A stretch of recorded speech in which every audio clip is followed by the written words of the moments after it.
प्रिय विद्यार्थियों, हिंदी साहित्य व्याख्यान माला में आप सभी का पुनः स्वागत है।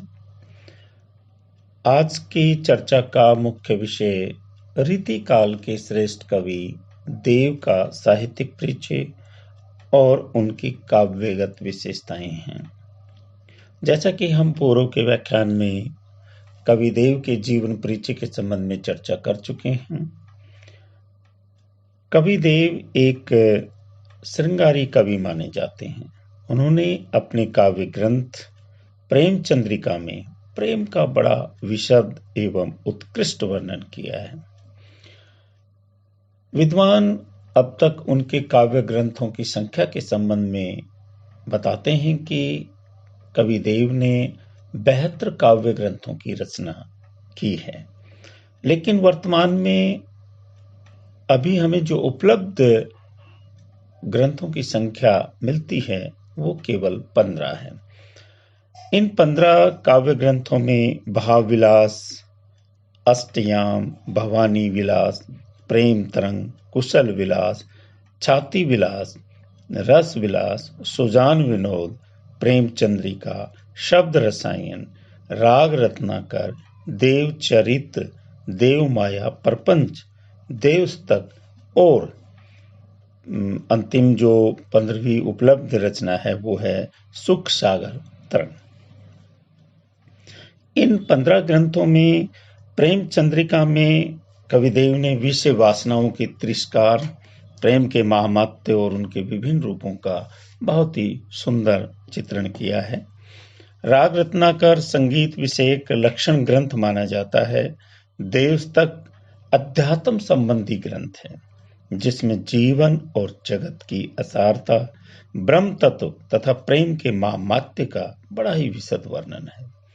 उनका जो काव्य ग्रंथ देव चरित्र है वह कृष्ण के जीवन से संबंधित है और एक प्रबंध काव्य माना जाता है। देव माया प्रपंच संस्कृत के प्रबोध चंद्रोदय नाटक का पदबद्ध अनुवाद है। शेष ग्रंथ काव्यांग विवेचन से संबंधित हैं। इनमें भावविलास के अंतर्गत रस सामग्री और रस भेदों, विशेष रूप से श्रृंगार रस और नायिका भेद तथा 39 अलंकारों के विवेचन में भानुदत्त मिश्र की रसमंजरी और रस तरंगिणी, भामा के काव्यालंकार, दंडी के काव्यादर्श तथा केशव की रसिक प्रिया और कवि प्रिया का आश्रय लिया गया है। जो अलंकार से संबंधित ग्रंथ है उन्होंने संस्कृत के आचार्यों द्वारा लिखी हुई पुस्तकों का आश्रय लिया है। शब्द रसायन में क्रम से काव्य स्वरूप, शब्द शक्ति, नवरस, नायक नायिका भेद, रीति गुण, वृत्ति, अलंकार और पिंगल का विवेचन उन्होंने किया है। उनका जो काव्य प्रकाश है साहित्य दर्पण, रसमंजरी और रस तरंगिणी के आधार पर लिखा गया है। शेष ग्रंथों में नायक नायिका भेद और श्रृंगार रस से संबंधित रचनाएं और विवेचन है। सुख सागर तरंग इन विषयों से संबद्ध कवित सवियों का एक बड़ा विशद संग्रह है तथा अष्टयाम में दिन के 8 पहरों के बीच होने वाले नायक नायिका के विविध विलासों का चित्रण है। इन ग्रंथों की रचना 1689 से 1767 के बीच हुई मानी जाती है। कवि देव की जो काव्यों पर हम विस्तार से चर्चा करते हैं, उनकी आलोचना करते हैं, तो उनके काव्यों की विशेषताएं हमारे सामने स्पष्ट होती हैं। उनमें संक्षिप्त रूप से हम उनकी काव्यगत विशेषताओं का चित्रण इस प्रकार से कर सकते हैं कि देव का जो काव्य है वो श्रृंगार से आप्लावित है। ये कहा जा सकता है कि उनके काव्य में श्रृंगार रस की प्रधानता है।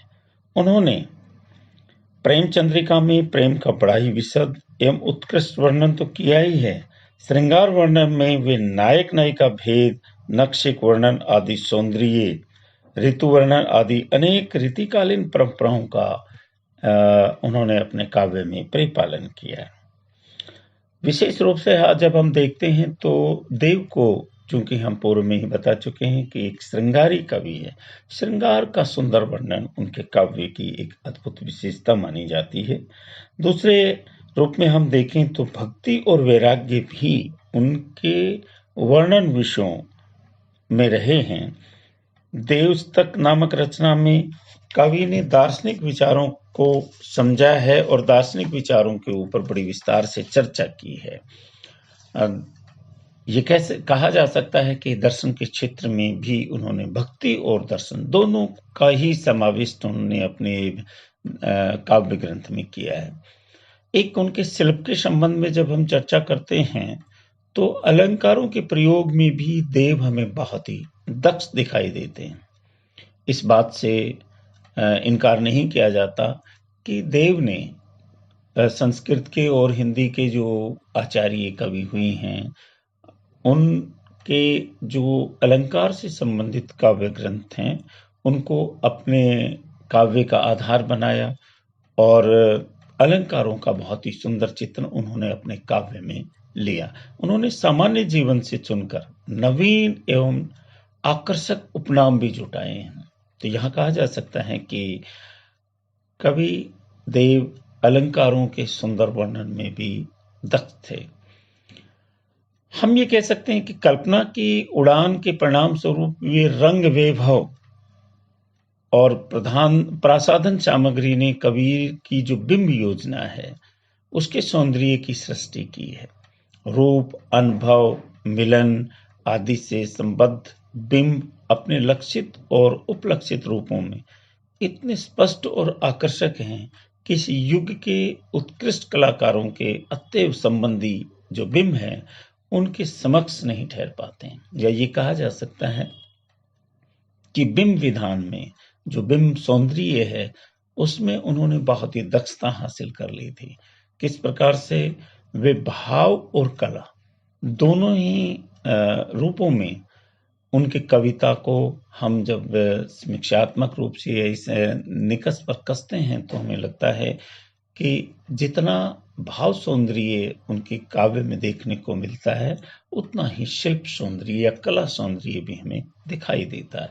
इस तरह से हम कह सकते हैं कि भाव और कला दोनों ही पक्षों में उन्होंने बहुत ही सुंदर और बेजोड़ कविता की रचना की है। आज हम इतना ही करेंगे इस व्याख्यान में। आगे फिर हम कवि देव की अन्य काव्य कृतियों पर चर्चा करेंगे। धन्यवाद।